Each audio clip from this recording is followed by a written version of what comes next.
my goodness, what a save! What a save! What a glove save there, but what a stop! Looked like a sure goal. You talk about an A+ save and maybe the save of the night. Welcome to the Goalie Science Podcast, where we break down the science of goaltending, coaching, and everything in between. I'm Dr. Jamie Phillips, former professional goalie, board-certified physical therapist, and goalie performance specialist, alongside my co-host, Derek Boujan, owner of Boujan Goaltending and On Ice Hockey Performance Center. Whether you're on your way to a game, gearing up for practice, or just tuning in, grab your favorite drink, and let's drop the puck on this week's episode. Boosh, that was the first time we watched our intro and started a podcast. We welcome to the Goalie Science Podcast, everybody. It is episode 111, and I'm saying that now because I'm starting to take notes. But we're using a new streaming platform. No more Zoom. We're using StreamYard. So there's been a large learning curve for me. But that was the first time watching your intro. Boosh, what do you think? Like, what? Chills? I got chills. I think you called it SteamYard. This is like when you called him Connor George, and you're just screwing everything up already. Is it StreamYard? Oh, I've always been calling it. That makes way more sense. Because I was like, I guess these guys really like trains. Yeah, no, this has been, for those of you wondering why we've missed a week and we had one drop like 2 days in a row, and it's because, I mean, I bring absolutely no value to this podcast other than the entertainment factor, and I do bring the sex appeal. But you do everything other than that in terms of like the technical side, the uploading, everything else. So for those wondering, yes, because we switched platforms, because now we're kind of big deal and we're part of a podcast network. No big deal. We're moving up in the world. Yes. And on top of talking about how we missed episode last week, Bouge and I did float out the idea of doing some like shorts, like Goalie Science short clips that we can upload and as like a supplement to this. So be on the lookout for those. We're not really sure how we're going to format them. If you've followed kind of EGM weekly newsletter, which I did, my King of Rebrands did rebrand it since it's a physio thing in there too. I'll probably include those just because they're really good sound bites. And I think there's a lot of valuable lessons. But this way, when I'm busy, Derek can take some initiative and maybe record something and we can put it as a podcast itself. But be on the lookout for little tidbits. Most likely it's going to be probably us in our cars driving and going, oh, something we should talk about, and then pressing record really quickly and trying not to swear. I think you need to be careful what you wish for. If you want me to do a solo podcast, you've asked for it. You're going to have to deal with the things that I say, because believe it or not, I'm pretty tame on here because Jamie keeps me in line pretty well. So if I'm left to my own devices, who knows what comes out? Yeah, we got to get a governor or something on you, but it's been 2 weeks, Boosh. Actually, it's been 3 because we had one and I did the episode with Steve. Before we get into that episode, because I want to hear your thoughts. Did you listen to the whole thing? I listened to most of it. You listened to the slander at the beginning, obviously. No, I'm full of crap. I listened to the whole thing, and I concur. You went pretty soft on him, but it was good. Like, you made your points, and listen, his name's Steve, right? Steve. I don't want to call him Sean. I made that mistake twice today. Steve, like, everybody can see through your crap. You're taking Hellebuck. Like, get over your sit on the fence answer. Like, you're taking Hellebuck, and if you're not, then you're nuts. Like, come on, people. Connor Hellebuck Steve versus Binnington. I ain't doing this again. Steve should have been a lawyer because some of his answers are pretty good. In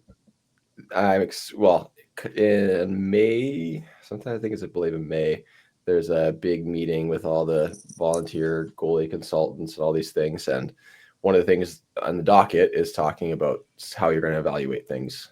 And I'm ready to go almost guns a-blazing, trying I don't want to shake the boat too much, but it's funny because Fran and I, my wife, went out to dinner yesterday, and I was telling her all the things and all the volunteer work that I have to do for USA Hockey in the next basically month and a half. And she looked at me and she said, you're losing a lot of money, right? And I said, yes, I understand that I'm losing money by going and doing these things. She's like, so why are you doing it? And I just want everyone to listen. It's because I think things can be better, and I'm willing to give up my time, energy, and money to try to make things better.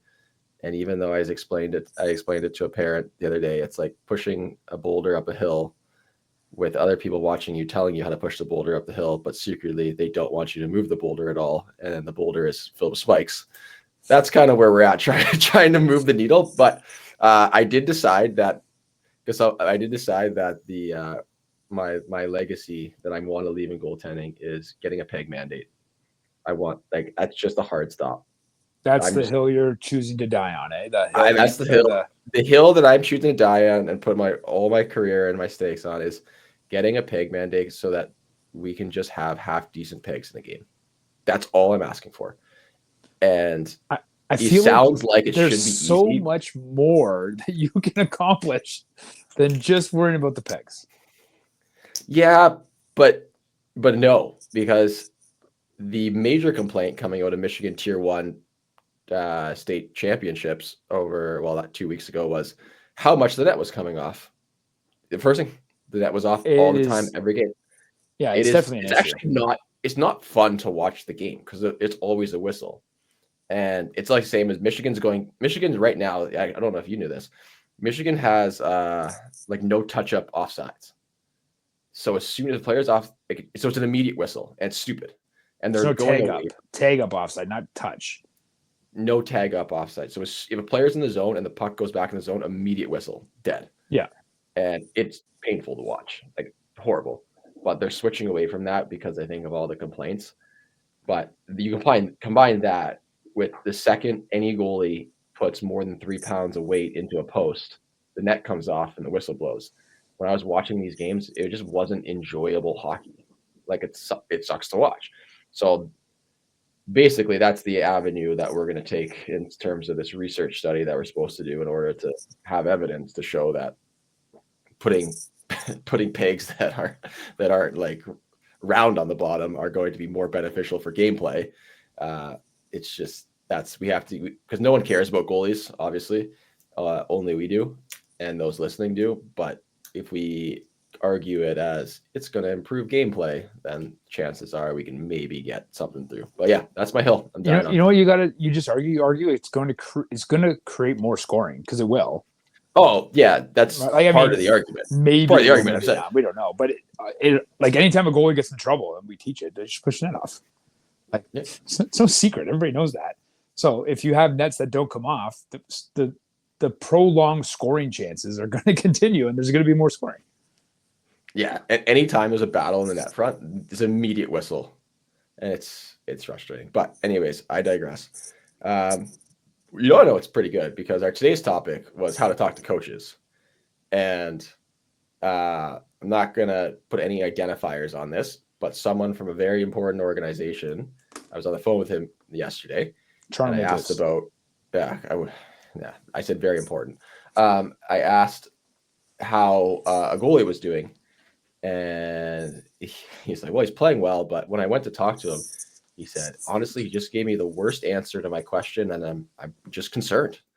And I was like, what? I was like, oh my God, like, what did he say? He's like, I just asked him. He's like, I guess this is the head of goaltending there. He's like, I asked him, I said, like, why are you here? And he goes, I don't know why I'm here. He goes, excuse me, what do you mean? He goes, I don't know. And the guy goes, you're here to F and make the team. Why do you think you're here?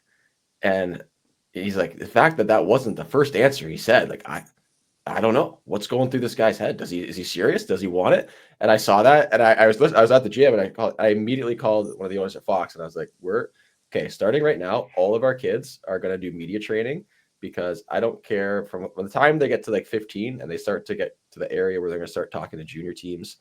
We need to be prepared because although this player is outside the organization, we can't have this at all. Like, we can't have this, one, representing our program, but two, like, if players are so skilled, like, there's very little that differentiates a lot of these players. And if your demeanor and how you present yourself, we talk about all the time, is one factor that you can have to elevate yourself, that should be that should have been the easiest layup question of all time. And instead, now I have important people on the phone with me in panic mode because this really good goalie is giving bad answers. And so now I'm just like, and now I'm kicking myself because like, oh my goodness, I didn't prepare him well enough. And so yeah, but they are who they are. Like you have a conversation with a kid and it's like talking to a wall, or he uses the dumb words like skibbity or riz and raz and all that dumbass stuff. Like you leave that conversation like, that kid's a moron. Like part of coaching is like coaching kids that you enjoy being around and coaching kids that you like. Like that is something. So like being able to have a conversation with your goalie and with your goalie coach or your head coach is the more your coach likes you, the more leash you have. You're going to get more opportunities. So as much like it's leadership qualities, right? And it's maturity. Yeah. Like if you're a 17-year-old kid and you can go into a coach's office and carry a conversation with your coach, that's going to help you get opportunities. And it's not so much like we have to teach them to be robots, because we don't want them to be robots, right? Like interview questions, like you see John Tavares, like God's team, the Leafs, obviously everybody's a Leaf fan, especially in this podcast. But he finishes his games and his interview answers are boring. Like we don't want that. We want goalies that can just carry conversations with coaches, with scouts, with recruiters, with teammates. Like it's about maturing and finding a way to have a little bit of charisma and having a little bit of character.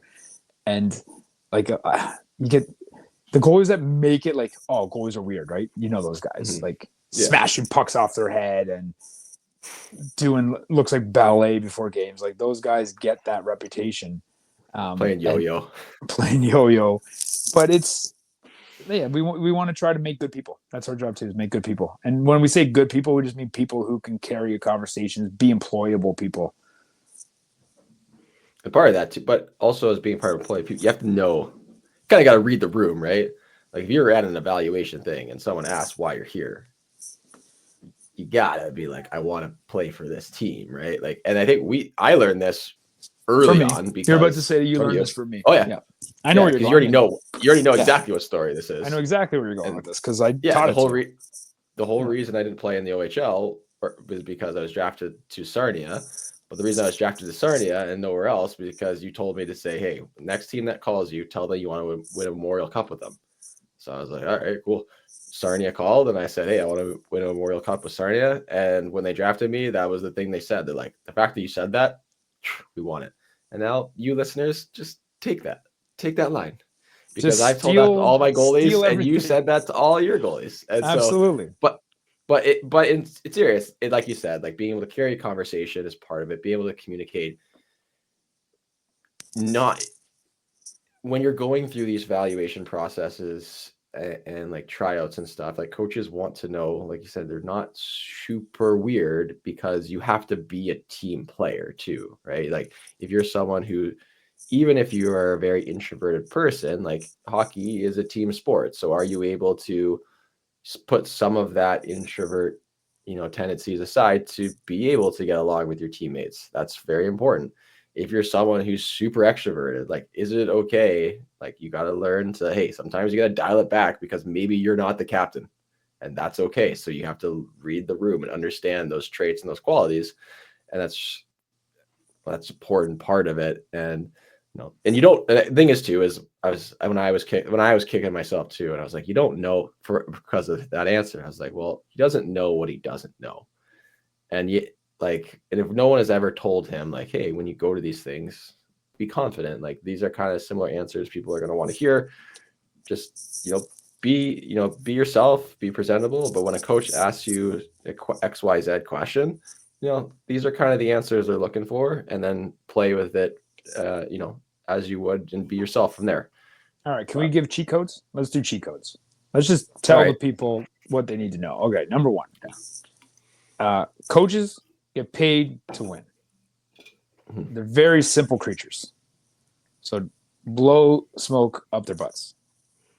If a team is recruiting you to play in the NCAA, you want to go to the Frozen Four, you want to win a national championship.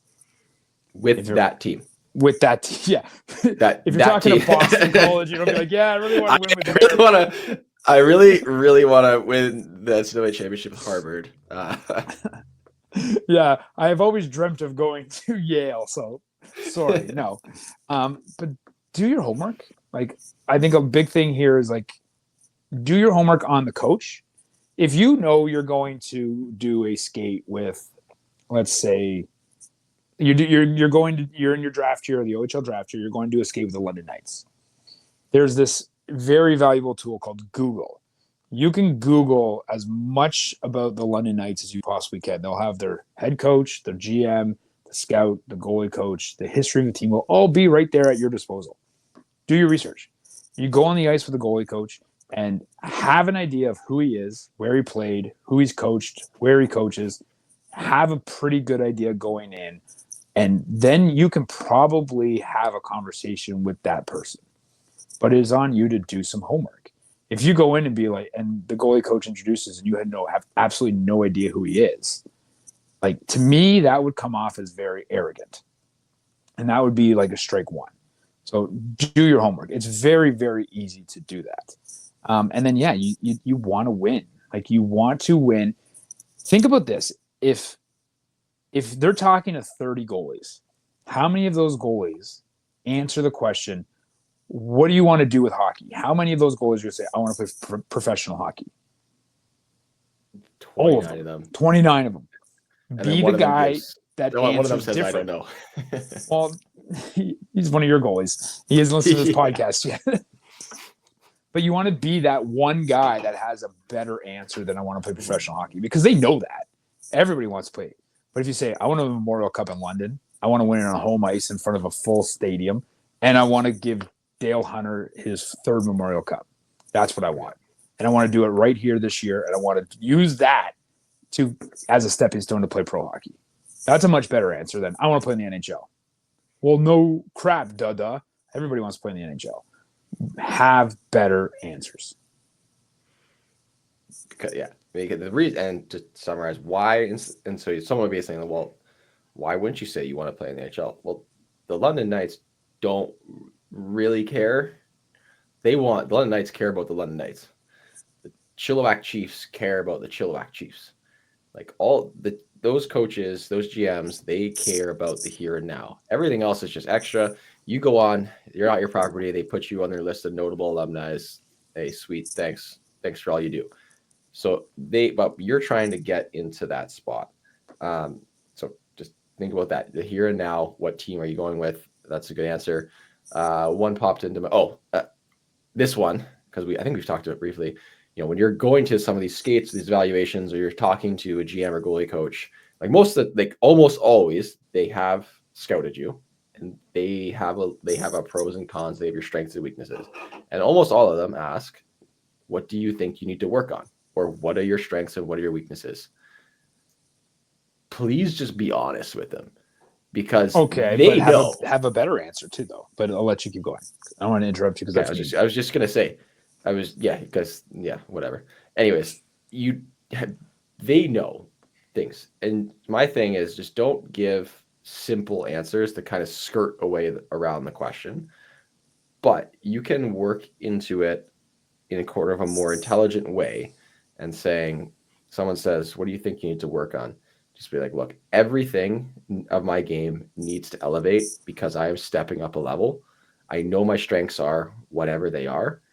I would love to hear what you think I need to improve so that I am ready to go to take the job when I get there. And you've given a smart answer. You've also given sort of a non-answer, but you've set it up to get some feedback. And so maybe they're going to say, you know what, you're just really bad at tracking pucks down to your blocker. And now you know exactly what to work on. So when you go to camp, you better darn be good at tracking pucks down your blocker, because they've circled that on their scouting report. Did I take what you were going to say? Oh, parts of it. Yeah, no, that was a good answer. You've been trained very well. I take all that credit too. But no, that was a really good answer. I was going to say you turn it around and you get them to give you the information that they're looking for. Because a lot of times they'll ask you a question, you won't know the answer that they want to hear, right? And you got to find ways to kind of get through the weeds and find what they're looking for. And I like that you asked, kick it back to them. But I'd also say, like, if there is a weakness, use it as a positive. And I've done this in a couple of job interviews that I've done is, like, if you're a smaller stature goalie, they know that, like, and they're still talking to you. So use that weakness as a positive and be like, I know I'm not 6'2", I'm 5'11". So, like, to me, that's something like I really have to make sure I'm perfectly dialed into my positioning, and understanding that I'm not a 6'2" guy. I feel like the fact that I'm still this successful proves that I'm capable of understanding how I have to play, fitting my frame, and it's going to continue to let me have success at the next level. Like, that's a good answer. Like, you've assessed that you have a weakness, whether perceived or not, but then you've used that as a way to show I've overcome that weakness and I'm still successful, knowing that that is something that people have said or used as a detractor for me. And but you're right. Like, ask questions back. Those are really, really good ways to take pressure off you and put it back on the guy asking. The two things, though, exactly that. So if someone gives you something like that, the question where they're looking for a negative part of your game, and you've identified it and you address that negative, but talk about how you are taking steps to fix it. Same thing they said, be taking a different. There's many different ways you can take it when well done. You're a smaller goalie, or like, it's, for me, I wasn't the greatest skater, so it's like, I know it's like, well, I think my skating ability can improve. That's something that I've been working on day in and day out. I understand that the advantage I have is my height. So if I can manage my positioning, I can minimize the amount of noise and movement I have in my feet. So that way, over this summer, when I hammer home power skating, I'm going to be able to optimize my position, make sure everything's good, tracking. So I'm always set. Always. And so you talk about it, but then you turn those negatives into a positive thing. And then I forgot what my second point I was going to say was. Okay, I got a question for you too. And like, this is going because we're going into tryout season, and I feel like good coaches will talk directly to players and have these conversations. So I feel like this is pretty good prep for guys that are getting ready to go into that step of their season, which is the next season tryouts. And this is one that's always really bothered me, but I want to hear kind of what you have to say, is when coaches will question a goalie because they lack the experience. And that is something that is like pretty widespread. And you're laughing because you know it's true. I'm laughing because, and actually, this is what I want. One of the things I want to talk about. But I had literally had this conversation with a kid who's going to step into junior A somewhere. He's stepping in from U18, and he's been tearing it up. But I've had this conversation about 4 or 5 different goalies, and they are all very good goalies. They're all very capable goalies, and they are better than a lot of goalies that I've seen playing in AJ, Null, all these things. But they're 08s, they're 07s, and they're coming out of AAA. And the answer is, yeah. The coach goes, oh yeah, they're really good, but I just don't want an 08. And then that's where the conversation ends. So I'd laugh because it's one of those. It's like those job interviews where they're like, yeah, we're looking for someone fresh out of university with 6 to 8 years of experience. You're like, what do you mean? Or it's like, yeah, we need someone who's familiar with this AI coding language that's only been out for someone for 10 years of coding language and AI, but AI has only been out for 2 years. So you're just like, wait, what do you want from me? But that's a lot of times. This is something we deal with all the time. But I want you to continue kind of your thought with that. Well, yeah, my thing is, you don't have experience until you have experience. Yeah. Right. Like, so you can't get experience till you get in there. Till you get in there. That won't get, yeah. Yeah. And the coaches are like, well, he doesn't got any experience. I'm like, okay, then give him experience. Like, you don't win a championship in September. You don't win a championship in October. Right. So if you want this guy to win you a championship in March and April, then play him in October. Play him in November. What I told the kid today, and one of the lines I'll probably use more is like, if the coach says that, say, do you want experience or do you want wins? That's a good answer. Yeah.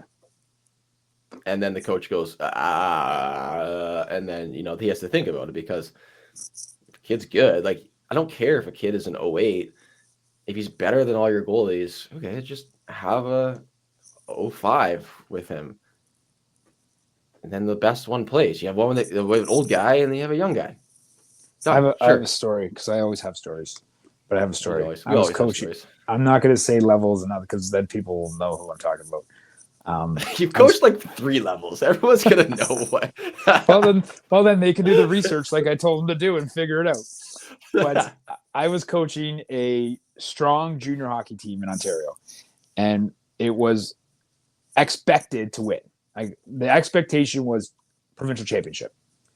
And at the deadline, or just before the deadline, we brought in a 20-year-old OHL veteran, and he played with a 17-year-old rookie.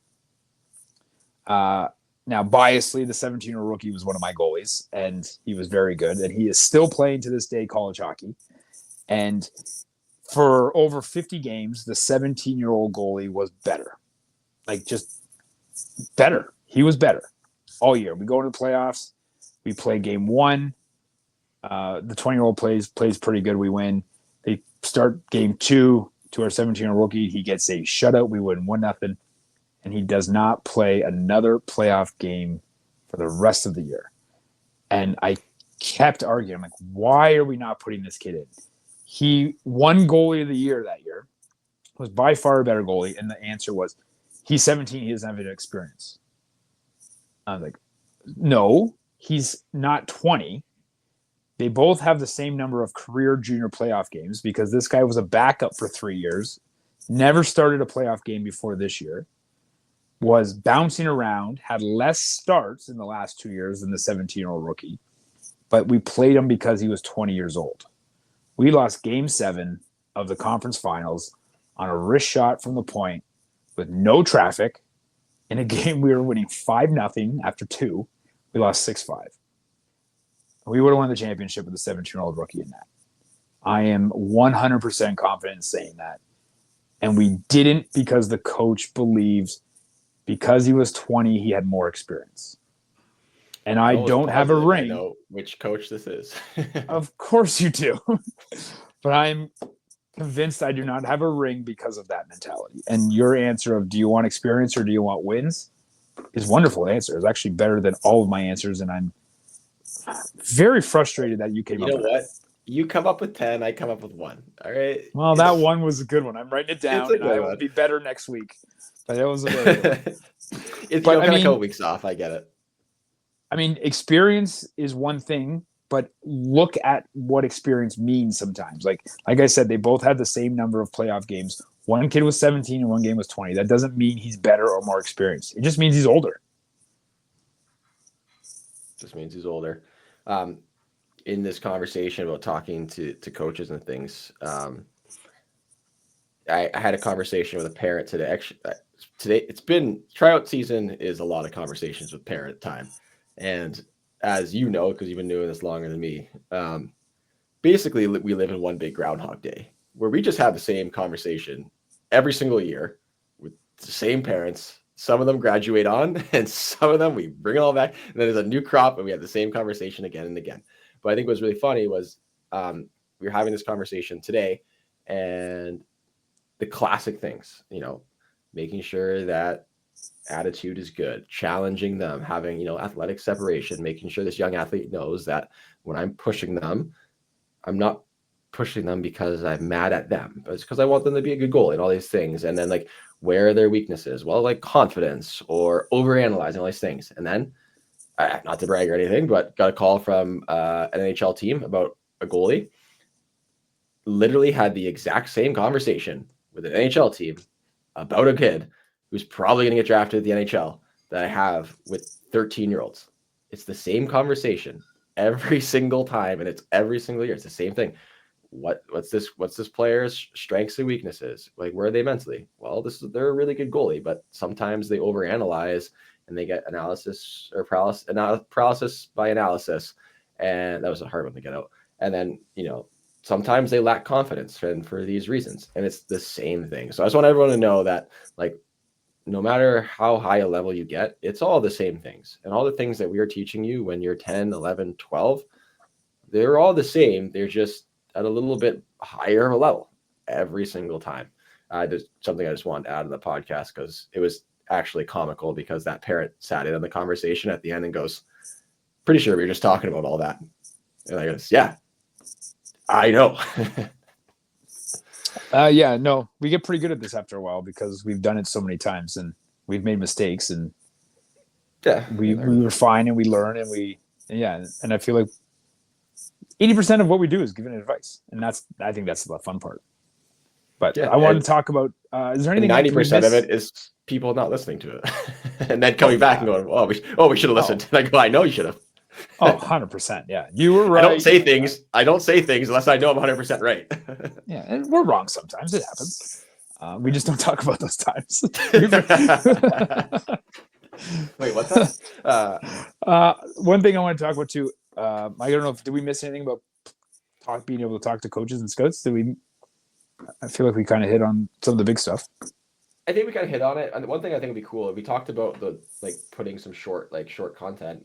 Maybe what we'll do is I'll come up with a list of questions that we would ask goalies, and then we can kind of record. We can kind of figure out what are decent answers or kind of how to structure an answer, almost like a little mini media training kind of thing that we'll put out as a short.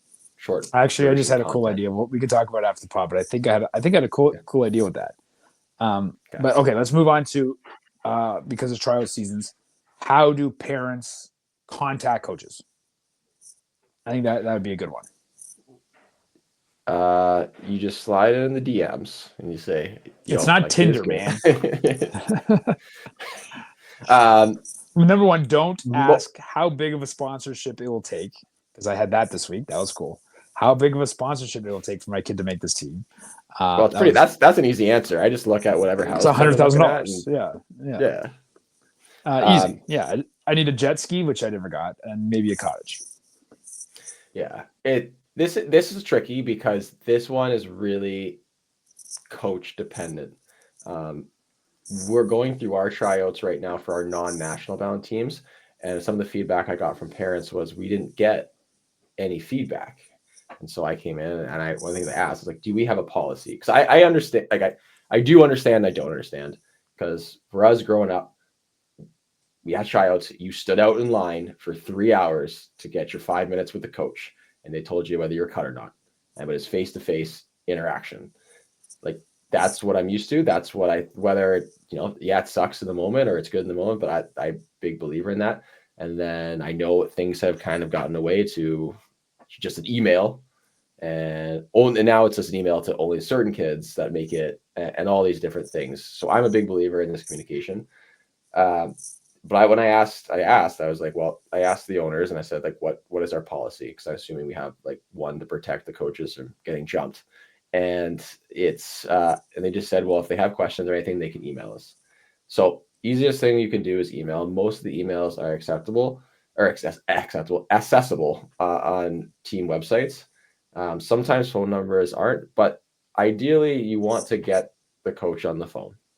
And that's where what it comes down to, whether you're parents or ideally if you're around that 14, 15 age, you as the kid can start making the calls, showing a little bit of professionalism and initiative. But you want to get them on the phone, and you can give more personal answers. You can ask questions that way. And it also helps the coaches get a read on what kind of person are you as the athlete, and as a parent, are you going to be a parent cut? Straight up. So you want to get it on the phone, because most of the time, most people don't open their emails. That was the longest answer ever. Oh yeah, sorry. Let's rewind. I don't even think you answered the question. I don't even really know what you answered. Pretty sure it was just phone. Go on the phone. Oh, okay. So you gave no hints. So okay, I'll start. If you're contacting a coach before tryouts, number one, understand that they are probably getting 100 contacted by 100 different people. Mm-hmm. So if you are sending an email that is this long, and I'm doing big long with my hands here for people listening, they're probably not going to read it all, or they're just going to glaze over it. So keep it very, very short. You have to sound different. You have to be honest, and you can't make it sound like like we talked about highlight reels when we talk about videos and stuff, don't make it a highlight reel. Like say, this is where my kid played. This is what he's looking for. These are the goals. This is why he wants to try out. Are you interested in watching him? Here's a link to 2 live bar games. That's it. But don't find him in a grocery store parking lot, which I heard of today. Do not message him on his private Instagram account. The preferred method of contact will be on the team website. So just try and do that. But do your research on the team. Like if you know that this team was ranked number 1 in the province and they gave up the least amount of goals in the country, they're probably not looking for goalies. So probably put your focus and your efforts into finding a different situation. Yeah.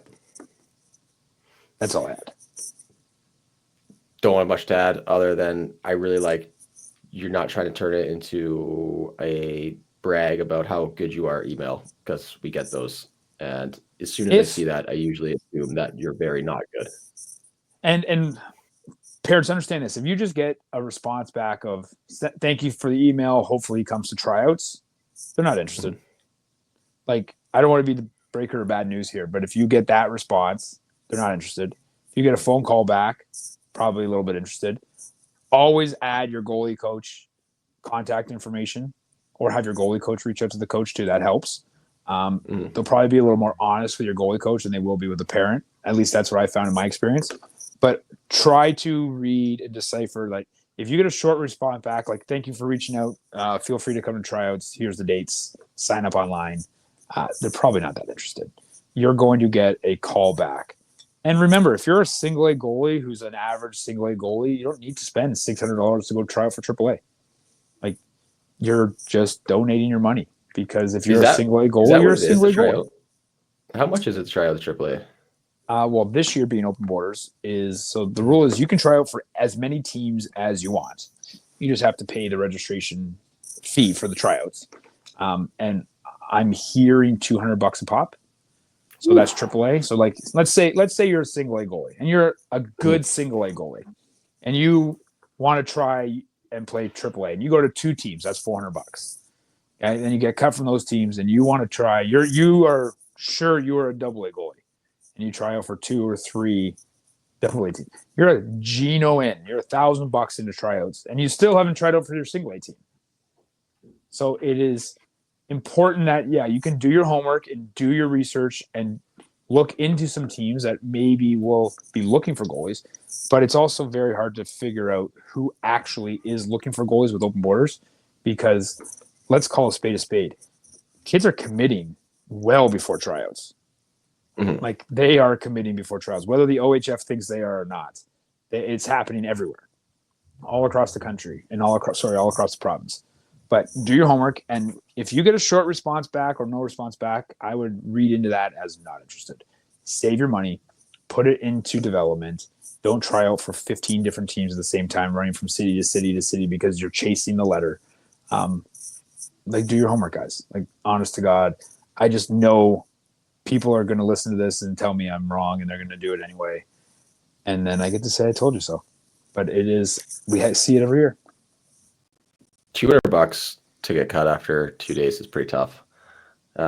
Ours, the way we do it is $25 per day. Like, we show up, you pay the $25, and then you try out. If you get cut, you obviously don't have to show up, so you don't pay the $25. And when I found out it was $25 a day, I was like, that is very affordable. So what if you skate like all like 6 times? Like, is it $25 every time? I don't even think we go that many days. It's like 3 or 4. Well, right now it's like 3 or 4, and then it leads you into a spring team. And so if there are a few bubble players, they have the option of playing spring hockey, and then the final rosters are brought out. But usually there's only a couple bubble players because everyone's. So we have 7 days in Ontario. And I know that the team that I am coaching, we have 5 skates in the 7 days. We have 3. All of our teams definitely have 3. So, I mean, even if they pay $25 a pop, that's cheaper than the $200. That's still like only $125. Like that seems like a significantly what I better like, way to do it. but what I like about it is like not good kids don't end up paying $200-$300 plus to be there for 1 day, maybe 2 days. They Yeah, end no, up paying that's 25 to do it. Yeah. So I found that out. And I was like, I actually kind of really like how that's done. I've been out of minor hockey for a while, so I don't know what other programs do, but this is the first one that I've heard of that does by day. Usually it's just, hey, tryouts are X amount. that is a wonderful way to do it. Congratulations, you've made our team. Please give us $12,000 US to play. Yeah, please pay. So since we didn't get any money from tryouts, it's now way more expensive. And we need $450 for our third alternate jersey. It's a pair of black socks. Oh man. Shit, we didn't, maybe we'll save this for next one. We didn't really get into like showcases. Maybe we should get an agent on to talk about junior hockey showcases and which ones are actually like worth it or not. I feel like you've talked about that 100 times. You can't look. Yeah, we can I mean, save the podcast I topic. Go to AHA and look at the no. I know. To be fair, AHA is actually one of the only ones that's good. Are you affiliated with them? The junior, I am, surprisingly. Wow. So yeah, who would have thought? Who would have thought? No, but the only reason I stay affiliated with a showcase is because the amount there are actually scouts and teams there, whereas I'm not calling in your ethics into questions. I'm making fun of you, but you walked right into it. You have to. It's more of the junior hockey showcases. Like there are showcases, and then there are training camps. Oh, the best is like, and you've talked about this lots and lots on this podcast, but it's coming out on my Instagram. I'm seeing them all now. Is like the I didn't say that word, but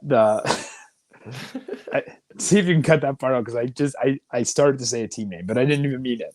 The junior B and junior A prospects ID camps, and in the corner they put we cap goalies at 45 or something. It's like $350 a pop, but we cap the goalies at 40. So sign up, guys. 40 goalies. Ooh. Yeah, that's a hard pass from me, dog, on that one. I think I know exactly what you're gonna say, but I'll probably leave that in because it was just enough of an identifier, but just enough that it wasn't. I honestly didn't even mean to say like the start of the city that I was saying. But you could literally choose any city, and they probably have a junior hockey team, and they definitely send out that email, and they keep you on that email list for a very long time. I'm surprised you haven't got invited to any junior hockey prospects. Well, I did up until the email address that was associated that I had up until I went to probably until I graduated college, like my personal email address. I continued to get them the whole time. Now I no longer have the email address, so I'm sure my wherever phantom inbox is just full of them. There's another thing, couple interesting developments that I heard about. Oh, I like this. Yeah, I probably should have teed these up because they were juicy at the time. Is USA Hockey is starting a new AAA Super League, like a USA Hockey Super League. There is either 2 or 3 age groups. U15, I believe it's U15, 16, and 17, and they're going to cap it at 32 teams nationally. And I think that is a terrible idea for a lot of reasons. We will have to probably do some research and dive into it. So this was a little bit of a teaser. And then and part of that combatant is Black Bear Hockey Group, which for those that don't know is a very big, I believe it's private equity group. They buy a lot of hockey rinks. They own a lot of things, including the Maryland Bear, like Black Bears by the name, the Null, the Youngstown Phantoms, a bunch of other things. It's either them or USP. If I think it's USP, yeah, I think Black Bear owns USP, are starting their own AAA league to rival USA Hockey. So is it similar to how all those outlaw leagues popped up with Hockey Canada? So yeah, there's going to be interesting landscape with everything, but yeah, so you're going to have a super good, super high quality AAA league for the next few years popping out, run by the USPHL, and then yeah, a possible super league for USA Hockey. So crazy. Sounds crazy. Sounds crazy. I have We'll absolutely do no idea what more you're research. talking about. We have to look into it, but yeah. Yeah. I don't know why you think it's well- such a bad idea, but I have to think about it more. Well, because it just turned one of the We'll get the to it. two Let's that- not Yeah. do it. All Don't right, give me all any. right. Don't give me anything. I want to think about this myself. Yeah. All right. Well. Did you get that video to work about the goalie that looked different in the gear? Oh, yeah. Let me see if I can present my screen. Share screen. I would like to share window, entire screen, open system preferences. We're still working out No. the kinks of this tech. We are definitely still working out the kinks of it. Okay, let me see. Can you see my screen? Yes, I can. Hey, okay. So this is the video. So it's going to force everybody to watch this on YouTube. Yeah, you have to watch it on YouTube. Oh no, too bad. So this is the video of. Oh no. Should we tee it up first so people know what the heck we're talking about? Oh. We talked about this off. Yeah, a while ago, and this gives me time to get the video to actually load. A while ago, we talked about how I had a goalie who didn't look like a goalie, and I had asked some questions asked you how much effort do I put into working on the very nitty gritty technique, and you just said maybe it's the gear, and we got them new gear and they look like a goalie, and I don't know if the video is going to play because it looks like you can't play via StreamYard. So that's good. So I'll have to definitely edit all this out. Or you can just edit it in. And I can edit in, but it's only on the YouTube version. But then you can't see it and you can't. Oh, well, whatever. Put it on Instagram. Let the people see it because now I'm intrigued. But all I heard you say there was I was right again. Do it this way. You're right again. Okay, so this is them. Talk towards your mic.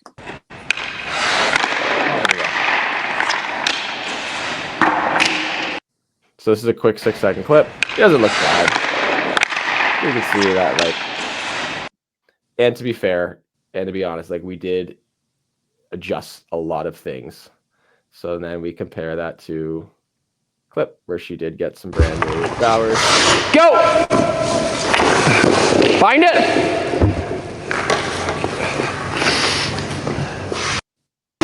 Good.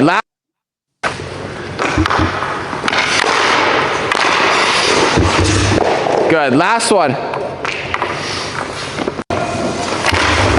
Nice save. That works. Go! Yeah, and this is in the same year.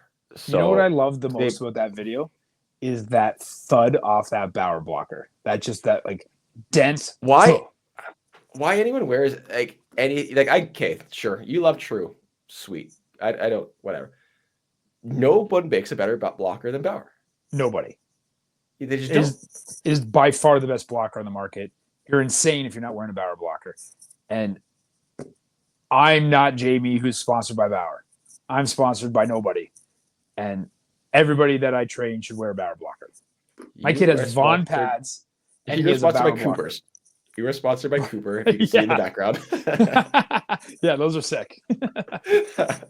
Yeah, but everyone should smarten up and wear a Bauer blocker because they are the best. And you'll see, especially for younger goalies that don't get brand new sets every single year, or all of them don't get brand new sets every single year, is they keep that pop for their whole life.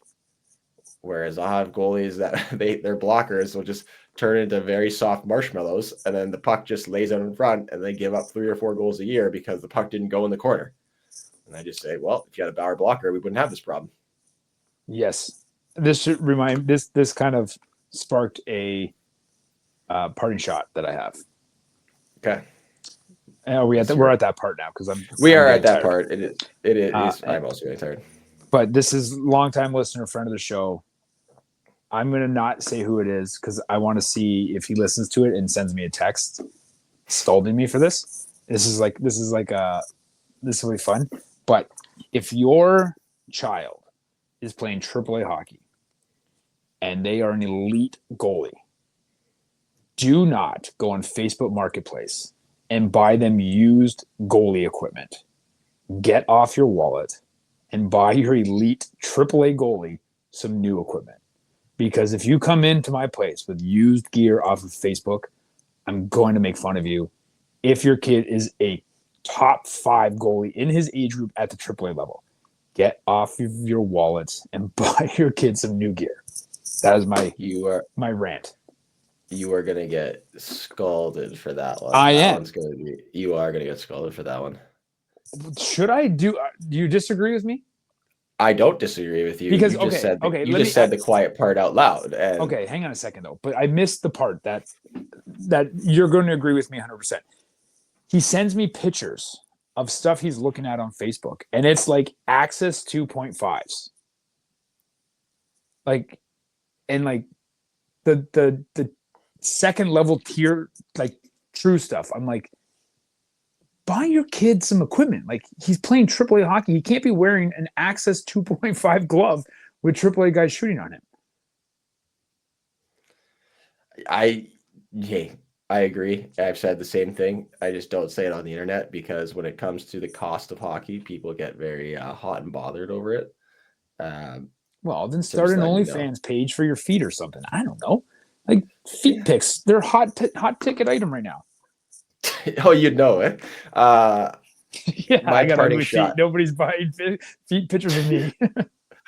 My parting shot. The EGM Labs app is a shameless plug, but finally live on iOS. So you can go to the iOS store and you get a free preview of the app. It's free to download. You get a preview. If you want access to when I last did the math, it was like 3,000 hours or something of video content. You go to the website, my website, Elite Goalie Method, click on the Labs tab. That way you can download it. You use that login. It's just the easier way to manage all of it versus using Apple login. So check it out. Feedback has been 10 out of 10 so far with it. That's my parting shot because I've been teasing this for a while. And to be straight up and honest, it wasn't until I threatened to leave the company that was helping with this app till they got it done. It took them to get it done. And so now that's done, I can breathe a little bit. So check it out because at least you get a free preview. And if you don't like it, you don't like it. And if you want to get better at hockey, then you'll download it. So that's all I've got, Boosh. I think we should. I think people who listen to this should DM Jamie and tell us if we should buy merch and then sell it to you guys because that's cool. It's weird how it's DM Jamie and then should we buy merch, not DM Jamie and then should Jamie buy merch. Well, we talked about this at the beginning of the episode. I know. I'm here for sex appeal and entertainment. That is true. It's not like I have six jobs that I work. Okay, fine. DM me. We're gonna get a pre-order let us know if people would be interested in merch because I think the logo that Jamie made because he did it. It's pretty sick. The new logo is pretty awesome. I'm like a big fan of it, and I would like to get a cool T-shirt with it on it. Yeah, and I know people have been asking about a potential goalie science camp. We will put one on. Most likely, it will be next summer, and then there will probably be exclusive camp only merch because now I can scratch my creative itch and make some really cool merch with that. But if you're interested in merch, shoot Derek or myself a DM and fill out. I'll make a Google form. You'll just fill out a few things, and that way it gives us a little bit of data so I can export it to an Excel sheet and make better informed decisions because I'm a big business guy now. So what you did there was put it on me and then immediately take it away from me, and you're gonna do it all. No, I'm gonna send you a form, a link to a form that you can just reply, and that way, whoever they DM. Actually, you know what? No, take it back. If you're still listening, you're probably gonna buy merch, and that's exactly what you want. Just shoot me an email. It's jamie@elitegoaliemethod.com. Don't DM me, please. Don't DM me. jamie@elitegoaliemethod.com. Shoot me that email. That's the best way if you're interested in merch, and I'll send you a Google form because I can. The 17 people, including both of our parents, who are listening to this, just My heard dad- how I Zero tried chance to my- take this off your plate, and you just did not let me. Because I don't trust you. No way my dad's listening right now because he violently refused to come on the podcast. So he's definitely not listening. Yeah, I think I have an idea, and I think this is what I want people to comment in the YouTube section because I think it would be pretty cool, number one, to have Jamie's dad on the podcast. I also think it would be pretty cool to have 3 or 4 like kids on the podcast, and we talk about like things that happen after the game, the way their parents talk to them after the game, and just see like a little insight. I think that'd be pretty cool. So those are a couple ideas that we have for future podcasts. Yeah. So if you want to peer pressure my dad into coming to the podcast, let us know. Just put his phone number right here. Yeah, give him a call. And if you want us to have some younger goalies on the podcast to kind of ask about their experiences through minor hockey, let us know in the comments. And, I think that'd be a sweet podcast. I think that'd be a cool summertime podcast when we're out of ideas. Yeah, which is basically every single week. Basically. Yeah. All right, everyone. Thanks for listening. Don't forget to comment, like, subscribe, all that stuff. Share the podcast if you found value in it. It does go a long way. And we will talk to everybody next week.